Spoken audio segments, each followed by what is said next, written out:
What's up, everybody? Colin Kirst, goalie for the Boston Cannons. It's Indigenous Heritage Weekend, and I'm here with 4 Indigenous leaders, and we'll be learning about 3 variations of the stick and ball game.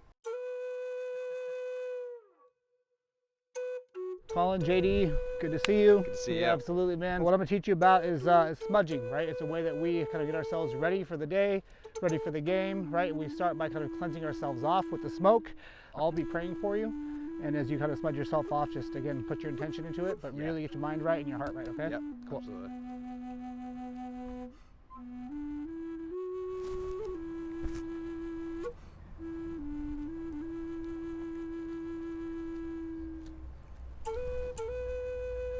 What we say to our kids is the difference between lacrosse and native lacrosse is culture, right? So I appreciate you, man. Thank you. Yeah, absolutely. Amazing. Yeah, thanks.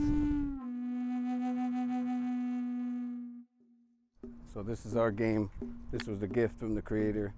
And these are the sticks that I made. I was taught by Alf Jacques from Onondaga. Yep. So I sat with him for probably 6 to 8 years till I finally got his blessing.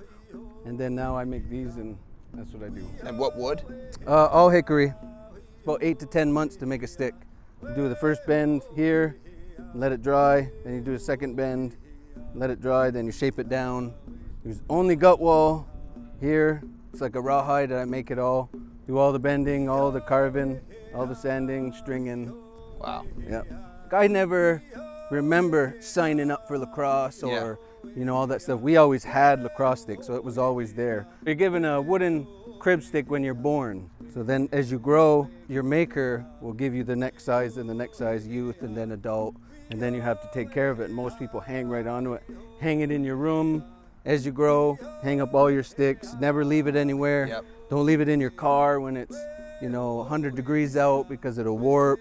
Never leave it in the rain because the gut wall will get soft. So it's not like something you have here where you could leave this over there for a week, pick it up and rip it right off the bat. This one right here will be all warped. So it's more of it's more of part of the earth.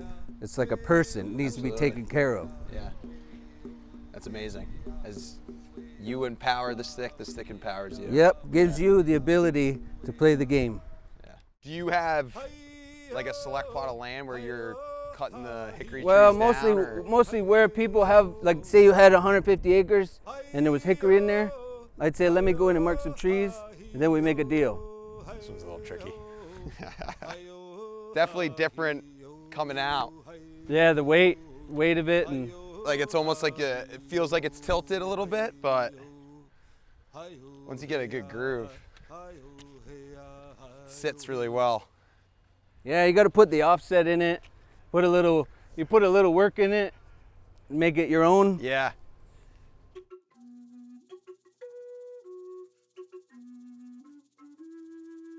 I played my college ball at University of Virginia under Dom Stars for 2 years.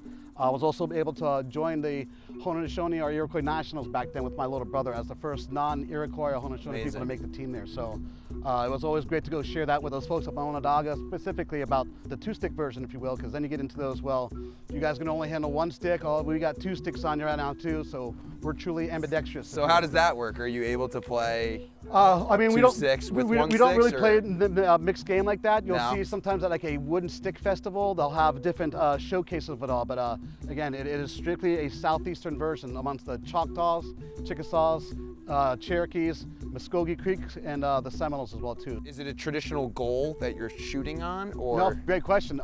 Choctaws have just 1 pole at each end, and what you're trying to do is either touch the pole with your stick to get a point, or you're shooting at it. And you got guys up there that are kind of protecting it and trying to bat it down. And I mean, it is like a rifle, man. You get these guys that are just snipers, just like in lacrosse. When the winter comes along, our ceremonial grounds go to sleep. Everyone's kind of going home and they're kind of enduring and waiting out the winter, if you will. So our grounds go to sleep. So the way that we wake up our ceremonial grounds is you start playing a social game and gets essentially the spirit of the game there, the futchkit of it. You're smiling about it, just thinking about it. That's exactly what that is there. So again, 1 for each hand, true ambidexterity, and you're almost like cup and balling it and throwing it until It's never really one hand, like. Not really. Everyone's running it. I mean, when you play the Cherokees, don't mess around either. I mean, you can. Guy has. If you have the ball, I can throw down my sticks and just tackle you and just get at you like that there. So that's, again, another native way of how the game is played. Once you're done tackling, you got to get up and play. Yeah. 'Cause that's part of the stick man or the referee is always like, get up. You know, you don't want anybody to like, start fighting as it does happen. You just got to break it up. But there is that rule where you can just kind of straight up tackle someone. So, I mean, it is definitely rough, just like anything else there too. And I will say these teeth are fake. It does happen. Are a lot of clean passes being made in this type of game? Yes, it does happen. I've seen, again, I'm bragging on the Choctaws a lot because those guys down there, it is like their Division I sport. It is the, bragging rights for each town that's playing right there. They'll have sticks on them all the time. Those guys catch and throw. And it's so amazing because the ball is a little bit smaller than a lacrosse ball, and that thing whizzes fast, and it's a small thing to see to be able to do catch and throw like that. A lot of keeping it in front, like. Exactly, that's what you'll see. A lot of the guys there, when it's coming, they're either trying to bat it down or let them hit it, and then they'll try to pick it up.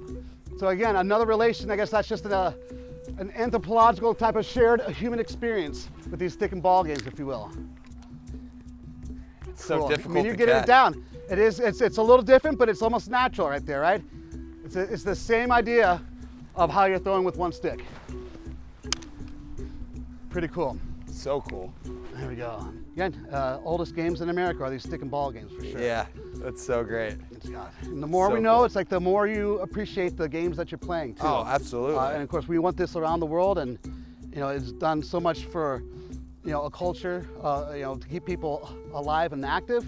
Again, conflict resolution, how to protect your family and culture. I mean, it's something that can be shared around the world to help out whomever is in need of those sort of things. I'm from northern Minnesota, from the Great Lakes region, and so that's this style of stickball we call Bogadawin and Ojibwe. That's the one tribe that I'm from, but there are various tribes throughout the Great Lakes that play this, whether it's Dakota or Ho-Chunk or Menominee. And there's a little bit of different name for the game in their respective language. It's a tool for life, whether it's training to be an old man or an old woman, or if it's a tool to get faster, stronger in the moment. It's one of those things, but we also use it ceremonially. Yeah. When we play, we get together, we may be thinking, when we start a game, we all hold our sticks up. And what that is we're letting the spirits know we're gonna play again. Watch what we're doing, because the spirits are busy. Yeah. Taking care of a whole planet. And so we have to get their attention. So we hold our sticks up, and then we war cry when we throw the ball up. That's the face-off. What we're doing is we're putting a prayer, a thought in our heart, who we're playing for or why we're playing. Yep. Purpose. Yeah, and that war cry transmits that. It's amazing. And so it can be used that way, but it's also just medicine for the person that's playing. But it's also the joy of playing, right? We all love to compete. We all love to trash talk each other, but that's the medicine of it too. I notice when we play in our community games, we'll stop and I'll say, hey, who's smiling right now? And it's so great. Yeah. That's what it's about. Getting into the stick. Yeah. Obviously, definitely different. Can you explain, I guess, the wood, kind of the stringing? It looks like there's some personalization here. Sure. Can you touch upon that? Yeah. Any hardwood will work. Where I'm from, we have lots of black ash trees for now. And so they like to grow nice and straight, so that's good for working with the grain for the bending part of it. So that's what that's doing there.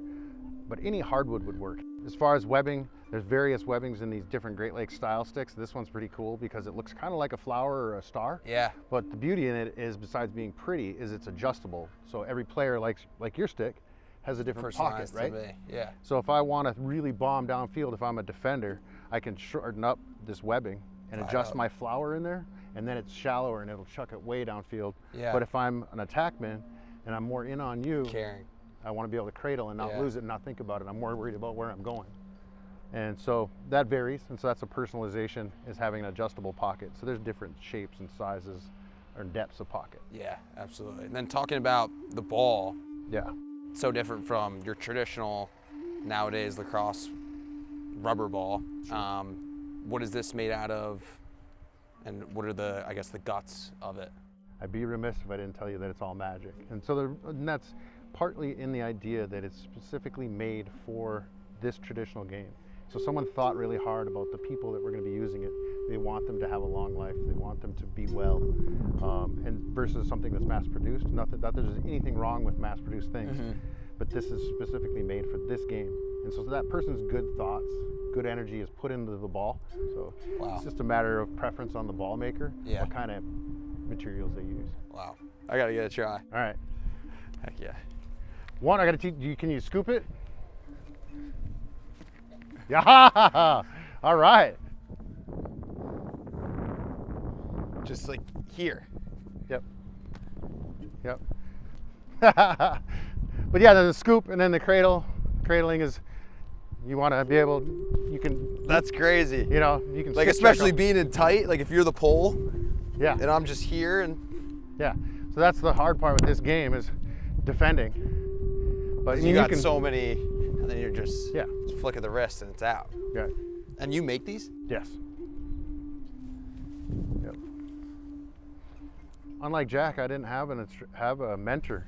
Up in Ojibwe country where I'm from, this game was really wiped out by assimilation, by boarding schools and those things. And so when I was a kid growing up, these sticks weren't around. And so when I started playing in 2017 and I wanted to learn to play, I got to play with some folks that still had the knowledge of making these sticks. Wow. But they were 4 hours away from me. Yeah. And when I played, I said, okay, I can do this. And I sat with the idea and learned, and I had to just figure it out myself. And so these are all self-taught, and now that'll never happen again. Now I teach people, and so that'll never happen again. Wow. Yeah. That's amazing. Thank you. All right, ready? All right into it. Ready, 1, 2, 3. Fantastic.